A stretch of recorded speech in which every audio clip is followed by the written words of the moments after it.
What's going on, guys? Tony here. Welcome back to the War Room podcast, where we talk to different creators in the scene, kind of get their feel on content, video games as a whole, and just kind of shoot the shit. Today's guest is probably my favorite small creator. I really shouldn't say small creator, though, because 13,000 subs really isn't that small in the grand scheme of things. But I'm joined today by Toxic TV. Go ahead, tell the people, Toxic, what your channel's about, what you like to upload, and all that good stuff. What's up, Tony? Yeah, I just like to upload live commentaries mostly. Every once in a while, I'll throw out maybe like a tip video for Centurion or something like that. But for the most part, it's just going to be live streams and live comms, me playing the game. Right, gotcha. Trying to get better.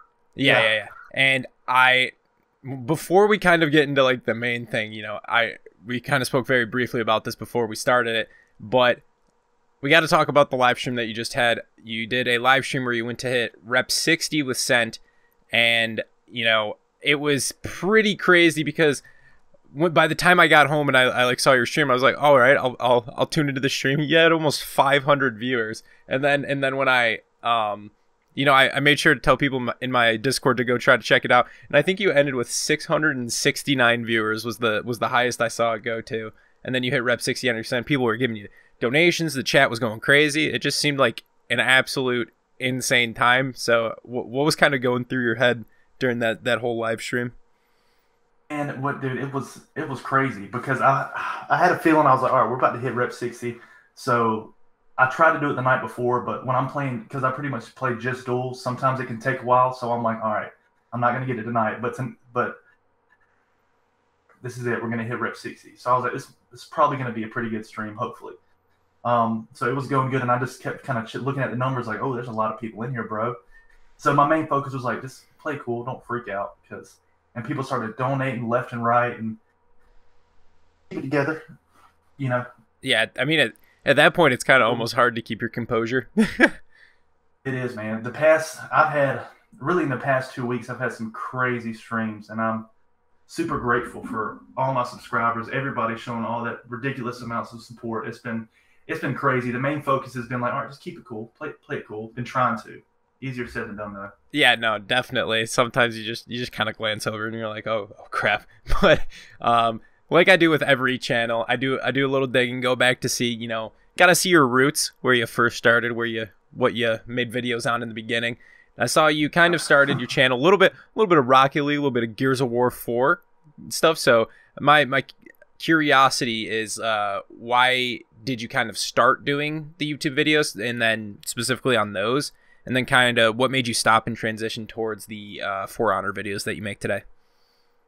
Well, I knew for a long time that I wanted to do YouTube, or I wanted to do something on my own where, I'm not working for somebody else, or I'm not working for a corporation. Right. I knew the goal eventually is to, work completely for myself. And I've been a gamer like forever, like since I could walk, playing Super Mario when I was like 3-4 years old. Mm-hmm. But kind of where I grew up from, I didn't even really know that that YouTube was really a thing, that people made money off of playing video games. I was probably like 16, 17. Then I see all these channels that make all this money doing YouTube. So I knew, I love gaming. Like, that's one of my biggest passions in life. So I knew that I wanted to find a way to incorporate, maybe possibly find a way to make a career out of it. And so I had a good friend of mine who owns a videography company, who I owe a lot of the real reason I stuck to it. I make a YouTube channel. You love video games so much, you can do this, this, and this. So I was like, all right. So it would just happen to be Rocket League and Gears of War were really the games that I was playing at that time. Right, gotcha. What kind of made you go into the For Honor sphere then? Once it came out, just instantly pull you in? Exactly, dude. I remember watching E3 2015. I didn't watch it live, but my best friend was like, bro, you got to check out this game called For Honor. And I was like, what? He's like, just look at it. And so I looked at the trailer and I was like, ooh. Yeah. And I've never been super big into medieval games, or just medieval stuff in general, but just the concept of the game looks so cool. Right. And I played it and immediately fell in love with it. Yeah, no, I mean, that's kind of the real similarities between a lot of the people that I've had on here. It's just they kind of saw it and they're like, wow, this looks insane, and that's kind of why they went ahead and did it. So obviously, with any channel, it's obviously going to be a little bit of a slow start. But what was the point where you started, like, making videos, doing your streams, and you're kind of like, well, damn, people are watching this. This is kind of crazy to actually see, like, your viewership go up. Constantly have people in your streams and interacting in the chat, and then maybe thought like, hey, I should maybe upgrade my setup or try to do this a little bit more seriously. What was that kind of point for you?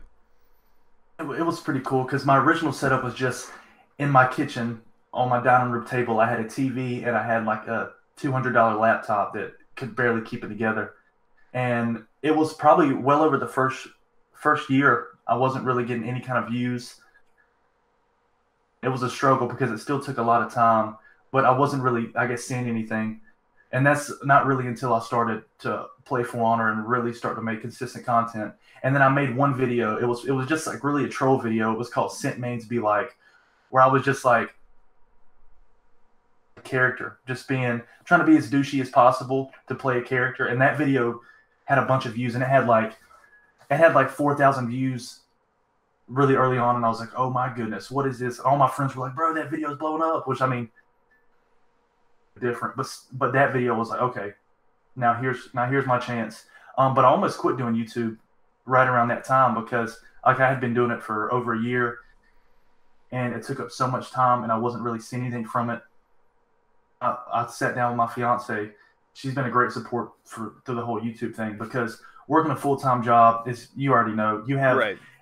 I had such little time. Like I had 2 or 3 hours here I was trying to work with and do something here. But we sat down and I was like, look, if I don't have, 10,000 subscribers by the end of 2018, then I'm going to leave YouTube alone and go to real estate school, get my real estate license. Well, hell yeah. One sec. Gotta get a little clap in there. You blew it out of the water. All right. You're growing up there. You honestly might get towards like 15K by the end of the year, which is pretty awesome to see. I think definitely well deserving of that. And I think, just in general, I think one of the hardest things, like, with YouTube and all this different, like, trying to make content, it's obviously a very saturated market. There's tons of people who are on the platform trying to do basically the same thing.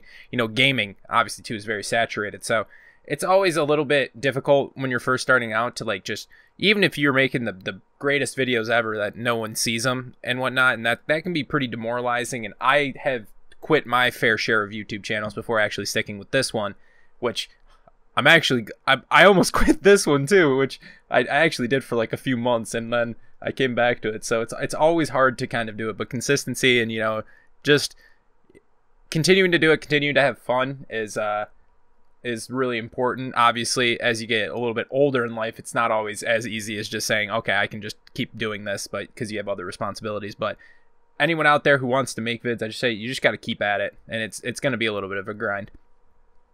But now, obviously, I think we spoke about this a little bit ago, kind of briefly through your stream, and it was kind of well, first, the first question would be, do you have any goals with YouTube? And I kind of pretty sure I know most of the answer to this, and I know you said you kind of wanted to do this, spend a little bit more time on this. You were considering, taking maybe a little bit of time off on your main job to focus out a little bit more on this so you can continue to grow the channel and brand. But what are your kind of short-term, I guess, goals or long-term goals that you have currently?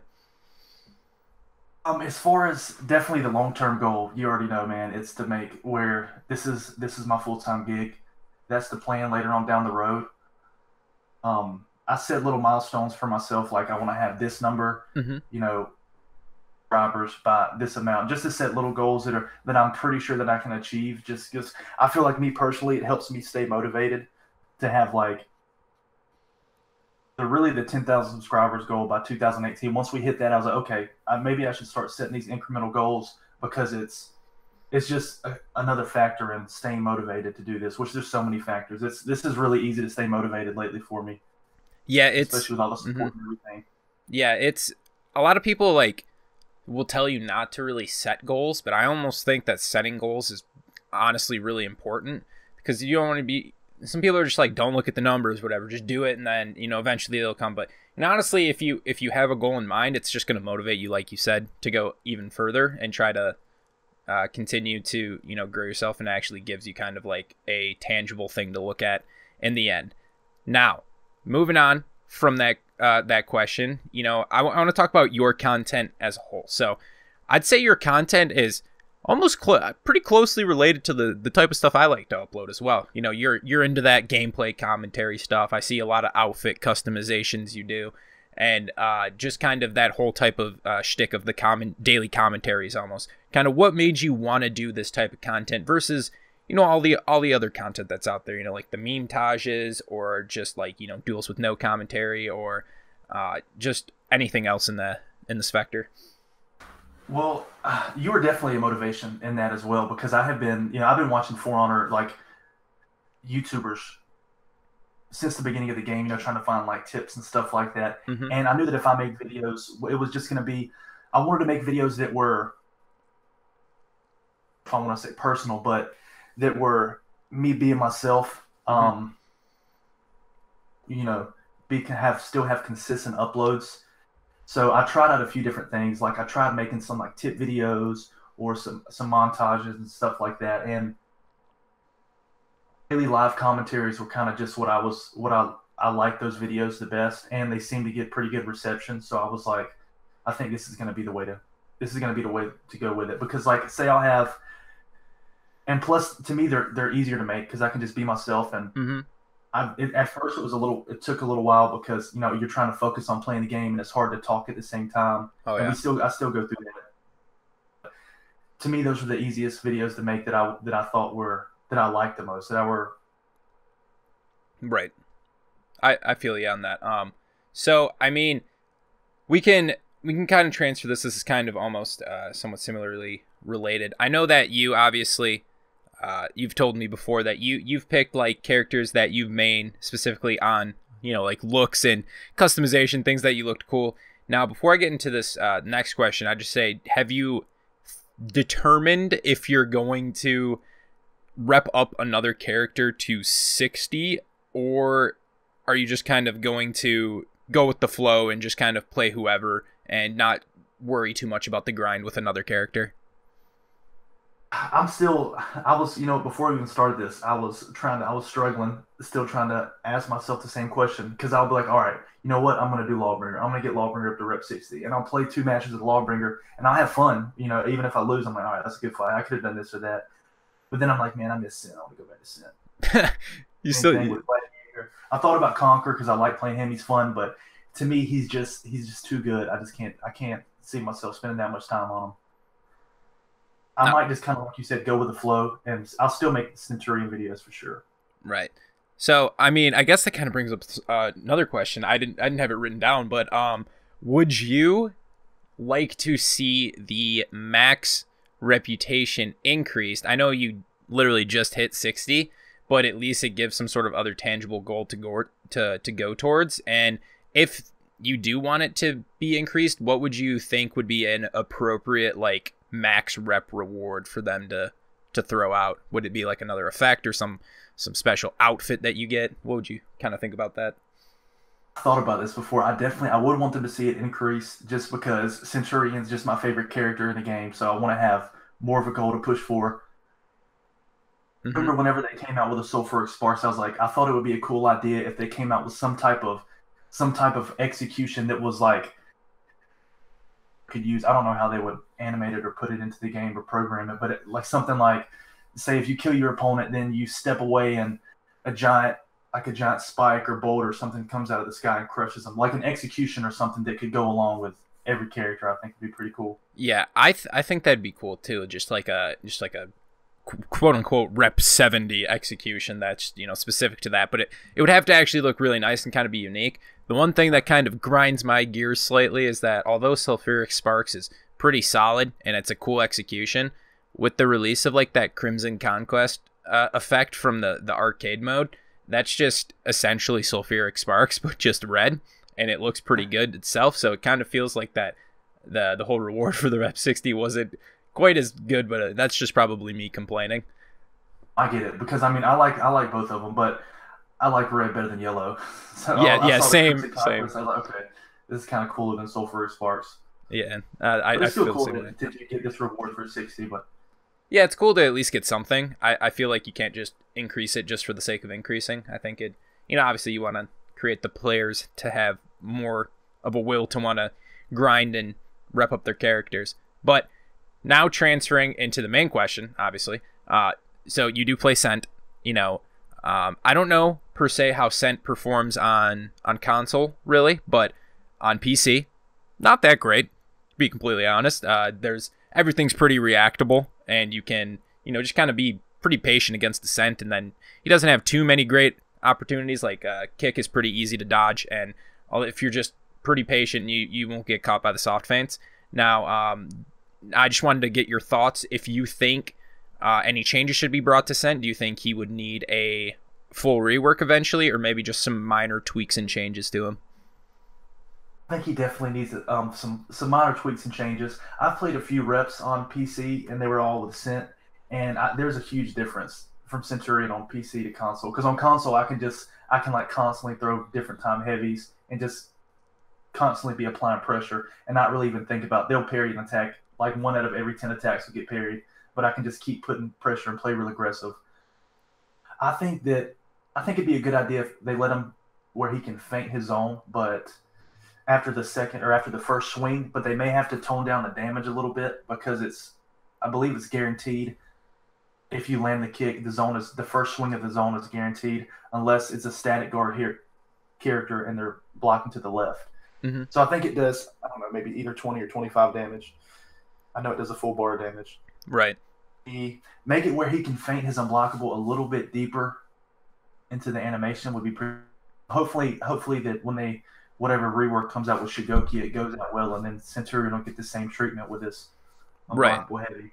I don't know if I like the speed of his heavies. I want him to be better, but then again, I don't want Centurion to go into S tier, go A tier, because I still want to, just whenever if I win a match with a Conqueror, it doesn't feel near as good as if I win a match with a Centurion. So I still want him to be not one of the top tier heroes, but maybe a little bit better. But maybe that's just me being selfish. I mean, I understand how that was. That's kind of like I always would feel good with pre-rework Kensei whenever I would get a good victory going, and it just kind of feels like you kind of outskilled your opponent in that sense. So I can understand that. Personally, I would like to see Cent. He does have the problem of confirming damage. He can obviously get some decent chip damage off with if you're just blocking all the heavies and whatnot. But I think he should just have a neutral punch that just confirms a light if it hits as well. Just for something. I mean, I don't see the lights being utilized too often from Centurion just because they're kind of slow. I think they're relatively easy to react to.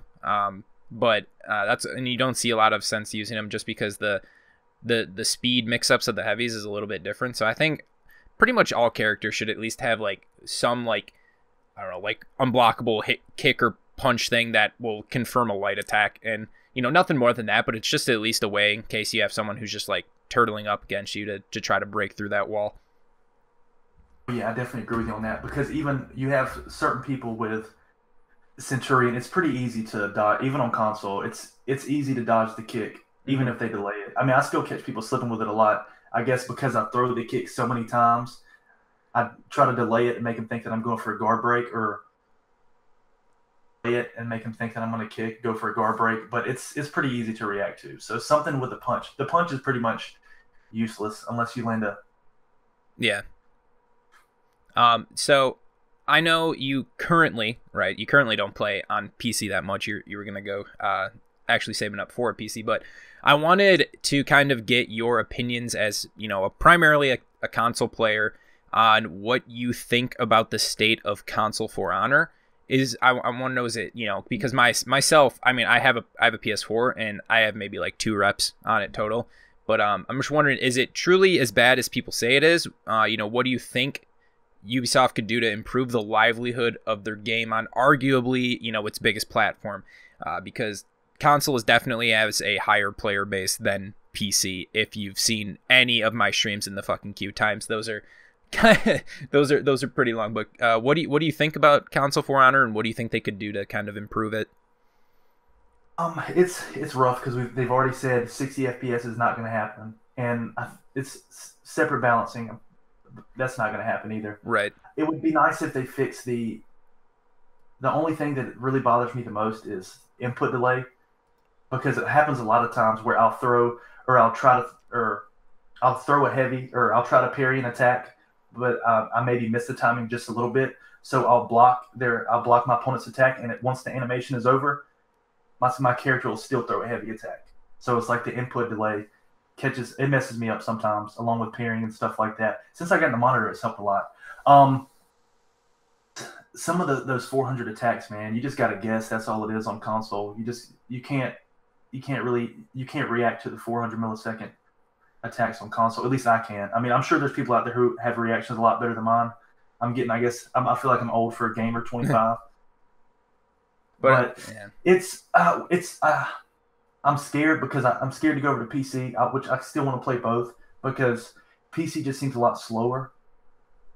Yeah. I'll be able to parry not almost all the attacks, but a good percentage of the attacks. But then at the same time, I feel like my opponent's going to be able to do the same thing. So I'm afraid going over to PC is going to be like, the Turtle Fest that we had in the earlier seasons. Oh, believe me, it is.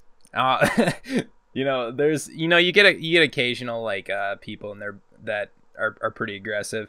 But yeah, kind of aggression kind of overkills you on PC, which kind of sucks. Like, I enjoyed when I did play my little time of console that I could kind of be a little bit more careless. I thought that was always fun. I always liked the high octane stuff. I'm not trying to be some calculated sit back, wait for every opportunity to try to get a hidden. That's just kind of boring to me. But the exact same way, man. Yeah, it's just it's a weird situation because 60 frames is obviously something that could be done, but they probably just don't have the budget per se from the higher ups to go into there, because they probably used a lot of their budget on the Marching Fire expansion, all the dedicated servers, because that costs a lot of money to actually put out. But I hope that there's something that will at least make it a little bit better for console For Honor players. I don't exactly know what it is. If you guys have any ideas, you can throw that in the comments below, and it would be kind of cool to read your guys' feedback as well. Now, moving on though, I see that although your name is Toxic TV, you're quite the positive person, which is quite ironic, but it's kind of funny at the same time. And I don't see you complain too much ever when playing, but I just want to ask the question anyways. So, like, given the current state of the game with like all the bugs and issues that people have pointed out, and obviously you're not playing a super strong character, do you still enjoy playing the game? And kind of I know you mentioned the input delay with the console. Is that your biggest gripe with For Honor, or do you have any other issues with the game? Yeah, that's probably my biggest gripe right now. And I'm still having fun with For Honor, man. Maybe it's because I don't play it like for the first like 6 months when the game came out, I was playing it 4 or 5 hours a night every day. Mm-hmm. I don't play it quite as much. Like I'll probably put in an hour and a half or 2 hours of play a day. 2 phases. Like there's times when certain things happen, when I get frustrated with a game or something, I'll only play to record or live stream, but having a lot of fun with it.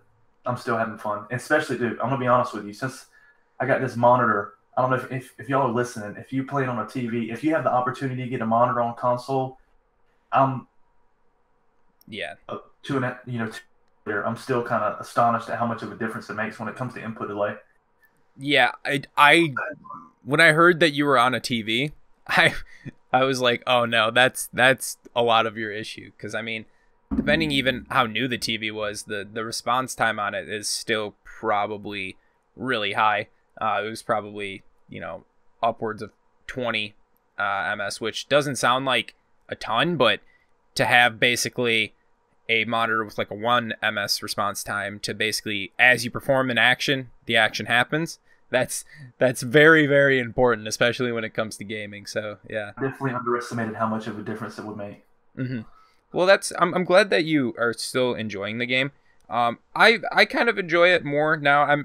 When I play, I don't really like to grind solo too much. I like to play with friends during streams and whatnot, and like I'll have fun doing that, and then it just makes it a little bit more casual for me, and I don't have to feel like I'm trying my ass off as much, and then I'll do my recordings, and then I won't really play it too much casually, like in between, just on my own time, just because I feel like I don't want to grow a hatred for the game, and I want to continue to play it, kind of continue to be fresh.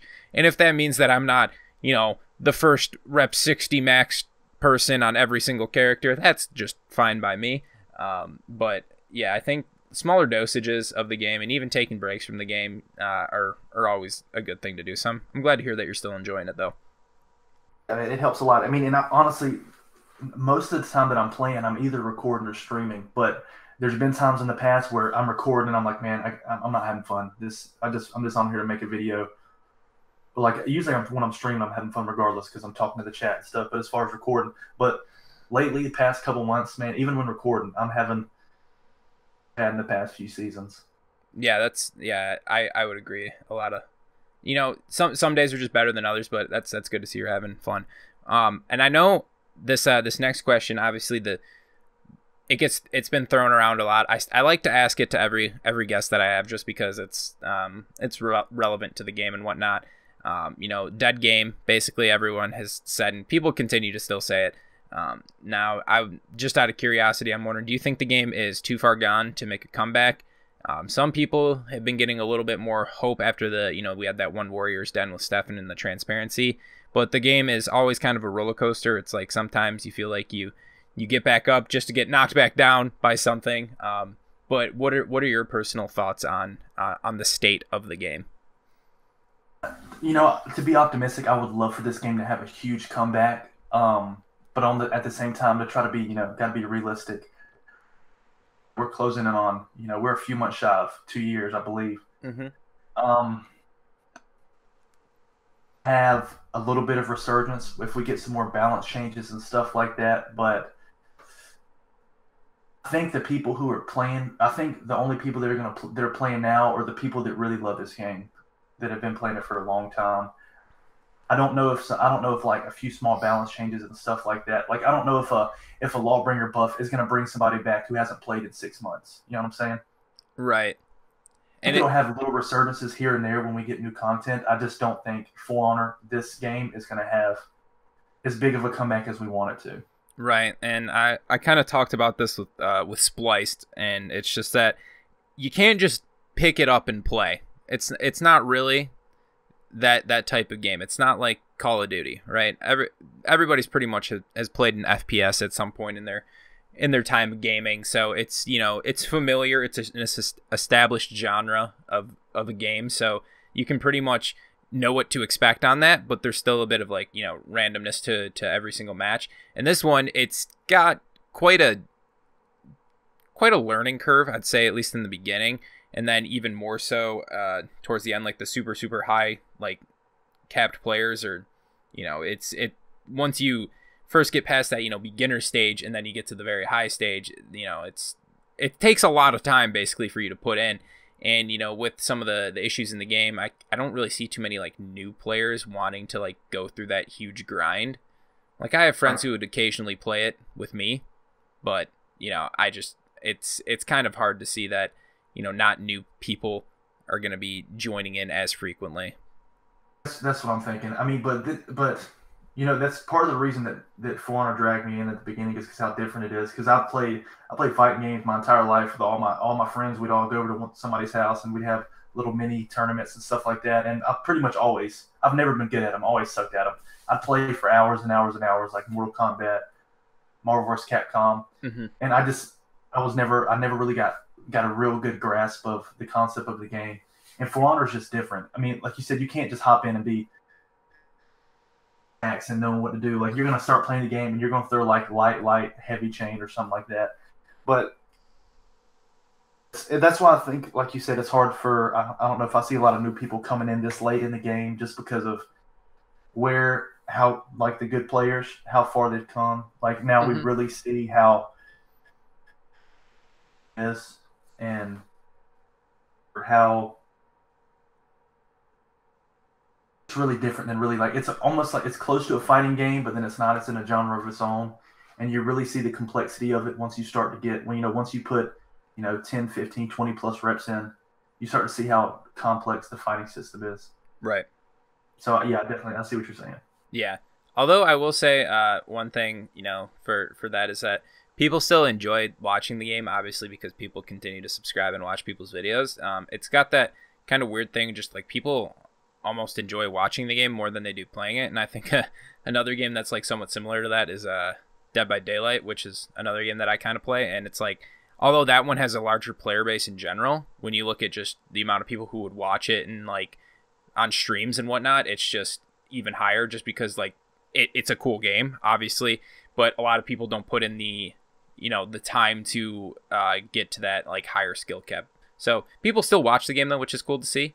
But transferring into this question, the deep dark question of the podcast, if For Honor quote unquote dies, would you continue to make content? Question. Oh yeah, definitely. But it's that's a scary question. I mean, I say yes right off the bat, and because I would want to find a way to make it happen. But it's been a long time since I found a game that I was that passionate or invested in the way that I am For Honor. Like I've tried with other games, like Destiny 2 came out. I tried to play that. Tried to play the past couple Call of Duties that came out. Red Dead Redemption's fun, but none of those games just got a hold of me the way For Honor did. To Right. try to, if For Honor just completely, eventually it'll probably happen. Hopefully, if unless they make a sequel, eventually, if not enough people are playing, nobody's buying, still, support for this game will stop. So, but hopefully by that time, a game will come out that I'll be able to really, at least close to the passion or investment that I have in For Honor, in the For Honor community. Right. I'd say yeah.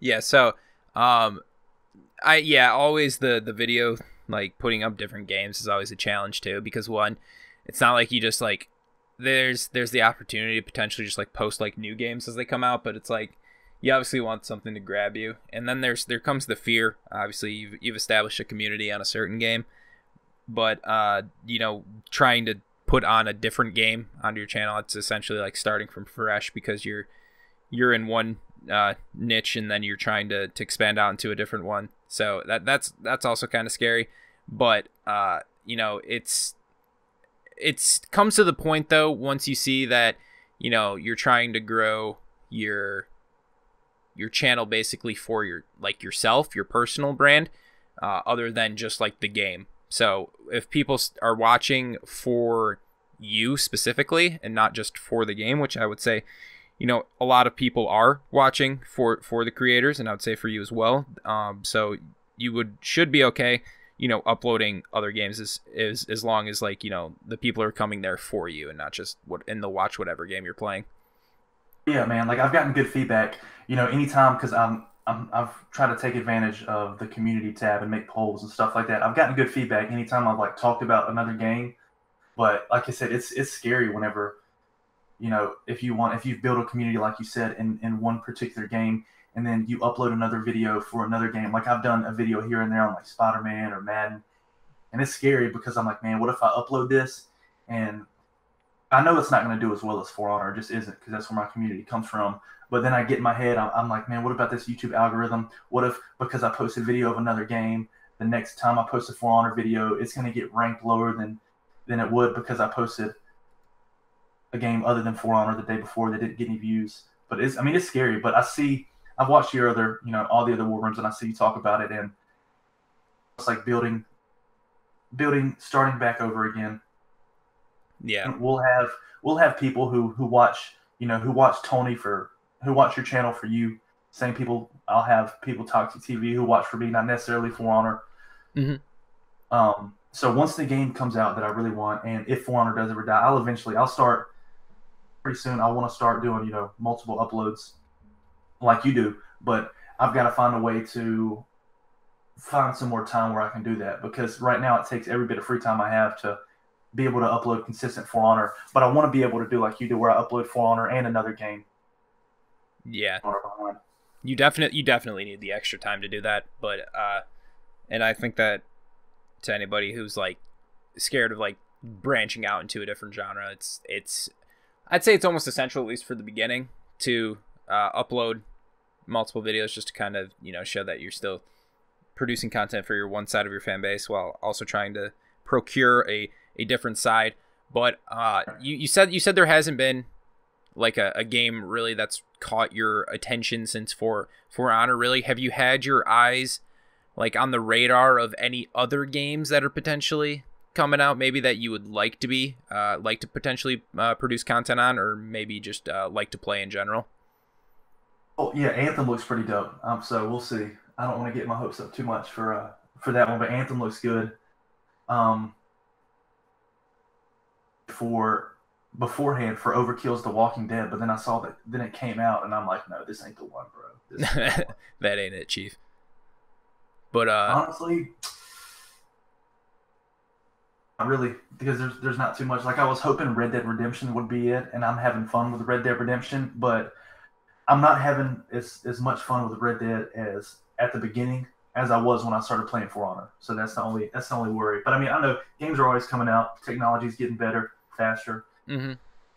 Pretty sick games coming out next year. Yeah, And I was excited for Fallout 76 too. But I mean, let's be real. That was yeah, that one was kind of a yikes. But with the yeah, a lot of people have been talking about Anthem and hyping it up. I always have my speculations because it's EA, but that's just the game looked cool. Definitely looked cool. I didn't know if there would be like the multiplayer aspect of it or whatnot, if it's going to be something like that or like more focused on the single player, but definitely looked like a cool game. And I'm pretty sure 2019 is going to be quite the large year for video games from what I've been reading and whatnot.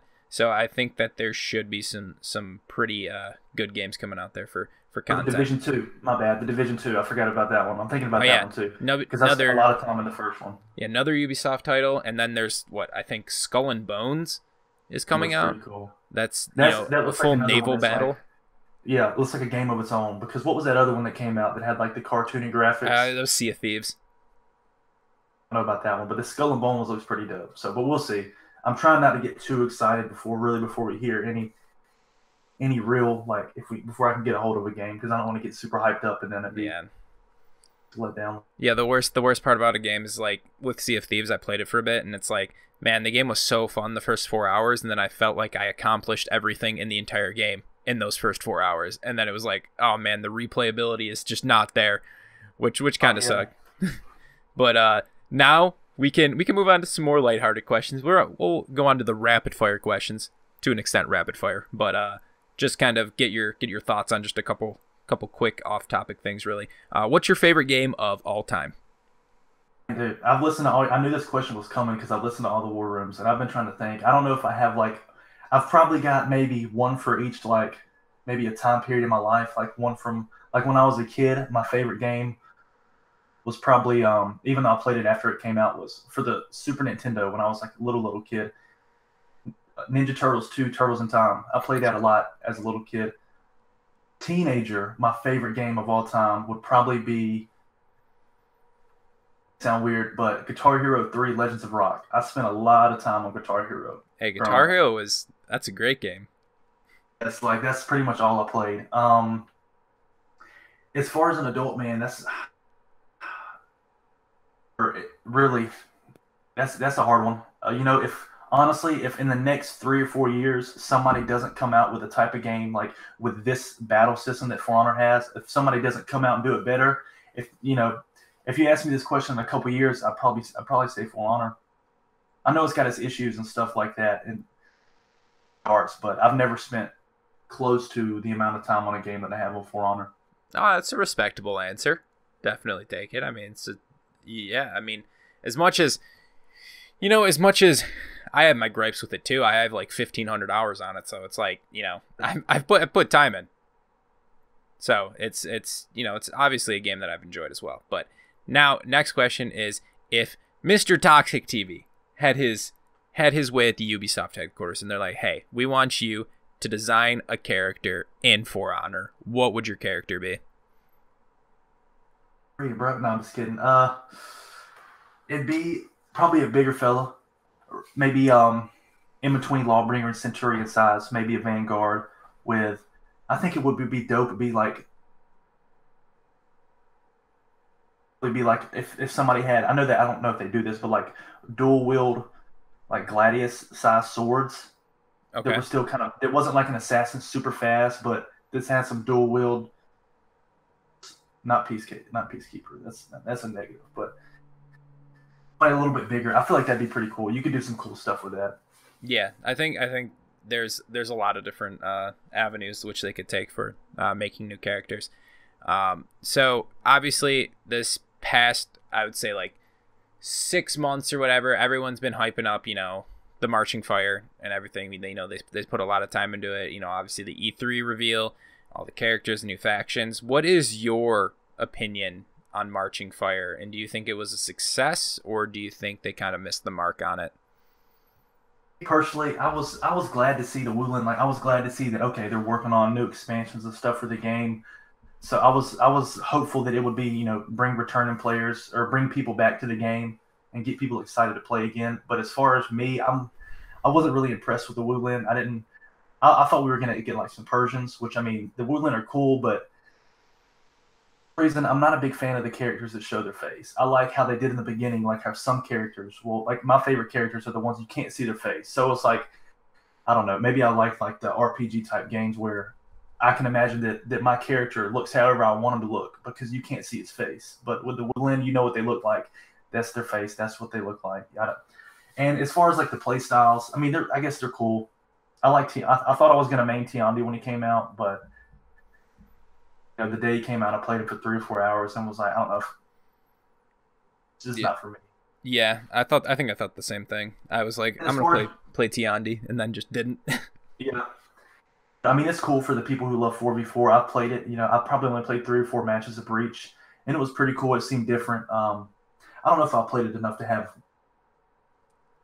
it seems like people are taking it well, I guess. I'm not too involved in like the 4v4 ends of things because I don't really mess with 4v4 that much. Nothing against people who do. It's just, I just always like the 1v1 aspect. Right. Yeah, I mean, it's the main thing I didn't really like about it is that the games take like 30 minutes, which was not my favorite. But now the next question is one that people kind of like to answer. Now I don't know how many you really get, but what would you say are the most annoying comments you receive on your videos? That's a hard one for me to answer, to be honest with you, because I've always tried to keep. I think one thing that I always try to do is keep on the forefront of my mind is how lucky I am that I can just be a regular person who plays video games and people watch.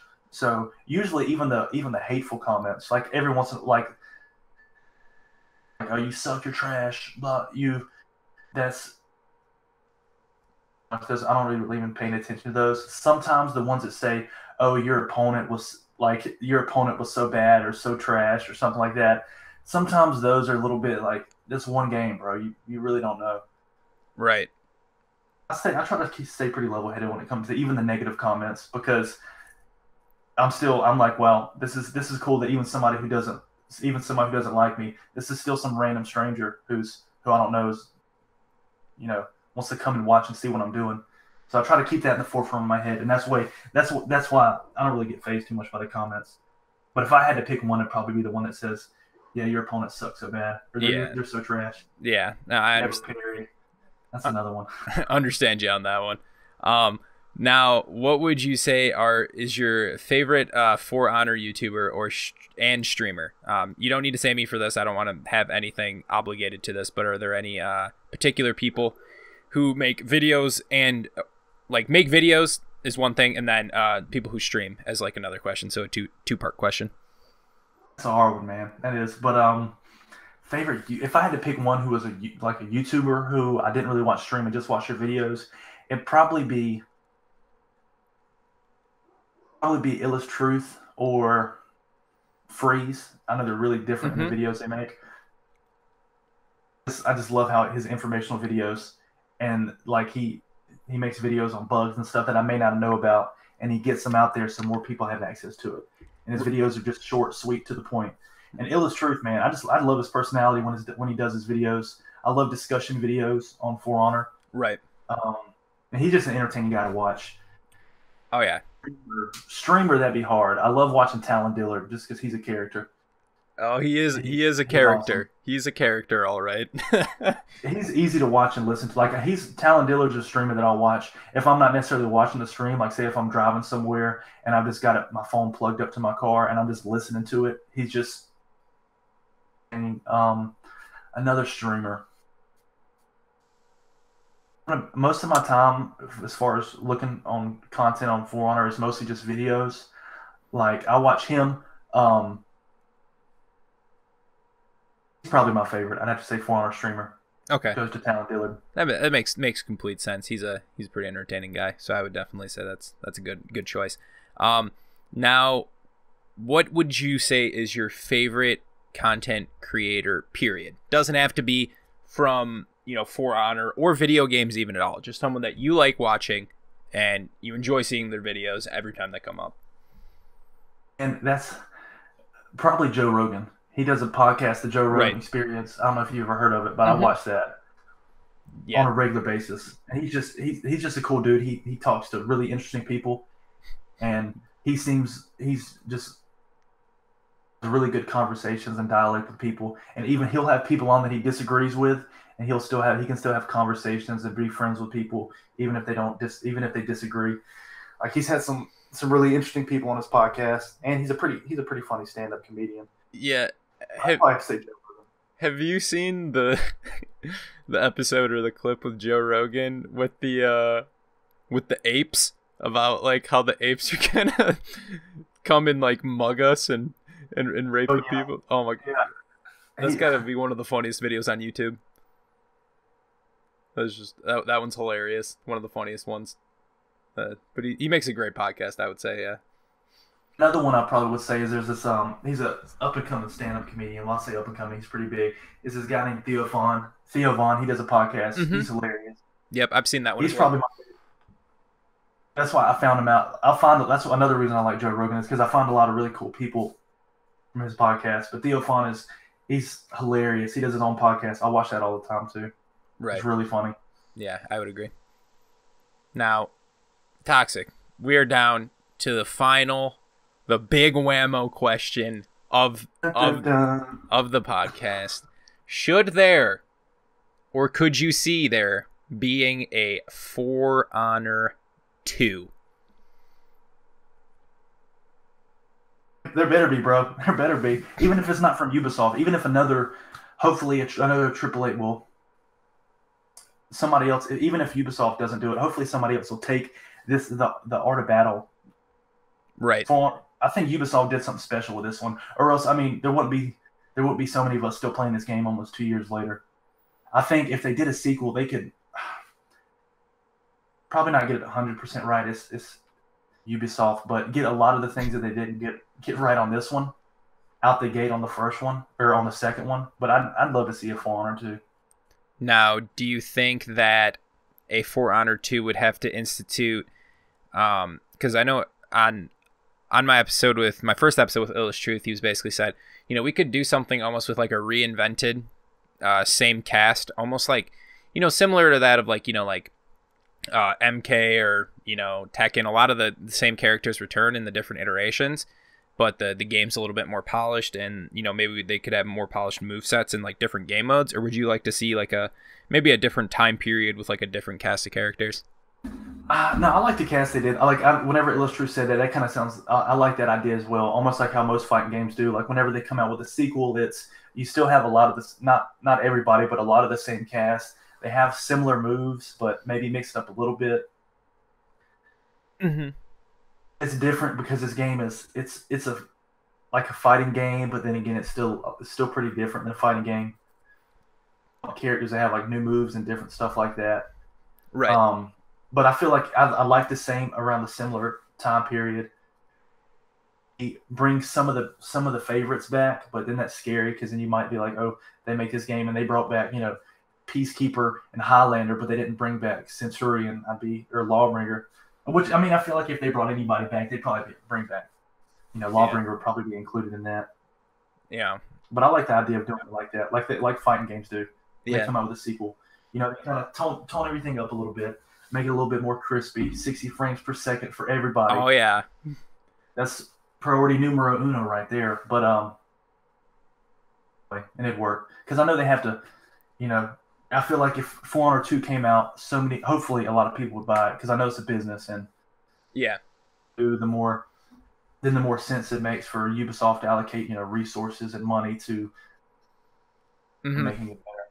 Yeah. I thought about this question actually recently, and originally I thought like, let's make a new cast of characters, but then I was kind of thinking to myself, and I was like, you might not like this addition that I said, but I was thinking maybe just keep the original 12 as like the main cast, right? And then you do like the other games do, and then just the DLC characters will be different. So like, in like MKX, which they did like Predator and stuff were like, just different DLCs, but you still get your Sub-Zeros, your Scorpions, and all those people in there. You still get your originals. I can see that. I can't believe you said that, bro. No, yeah, I know. No, because then Cent wouldn't be in there.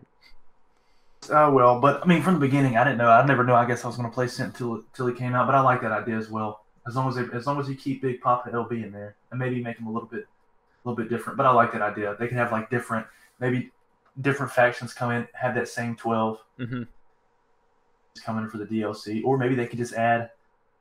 If they were to do a sequel and they added DLC characters, would you like to see how they did it now, like same faction, or would you want to see where each time they did, different factions? I mean, I think they could add a different faction, like maybe potentially like a Persian faction could be like added into it, but I think that there is still opportunity for Knights, Vikings, and Samurais to still produce DLC characters for those ones as well, but potentially just different ones. Like a lot of people have like asked for like, like a Spartan or like another like big samurai with like a different type of like a big like, I don't know, pole weapon or something that was like different from Shigoki. And like there's obviously different things you can do for Knights, but I think you can just, because I think it's kind of hard once you move out of the time frame of like this medieval era. So I think they can still create like DLCs for like everything and just add like maybe a different faction from a different time period. Real quick, I remember I said earlier, this made me think about it. I know earlier you asked me if I had, if it was up to me and I could make another character in the game, who would it be? And I said like a character, like a big dude with dual swords. I mean, that's like keeping in the time frame or trying to like maybe it would be in my Knights faction. But if I had my ultimate choice, it was like any character. Doesn't have to be from the faction we're at.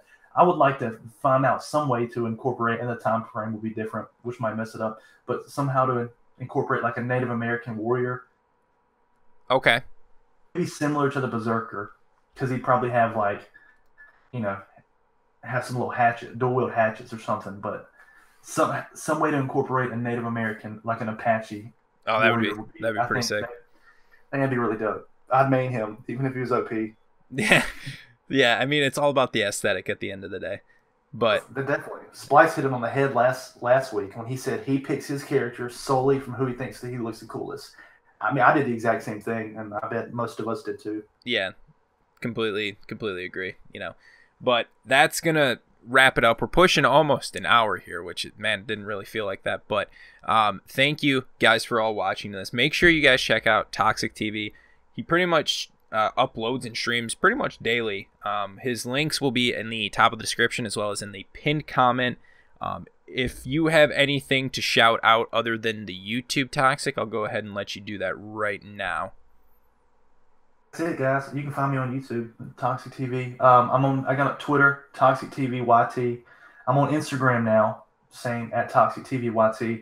I'm trying to step my social media game up. I've had quite a few requests, so we're working on it. Yeah, I completely agree. I need to do that as well. But you're said and done. But thank you so much, Toxic, for joining me on this one, and thank you all for watching. Hope you guys have a wonderful day. Thanks for having me. Hope everybody has an awesome day. Hope y'all did enjoy it. Thanks for having me on, Tony. I've been watching this, every single one you watched. I was like, man, one day. One day, and it was episode 5. Thank you, man.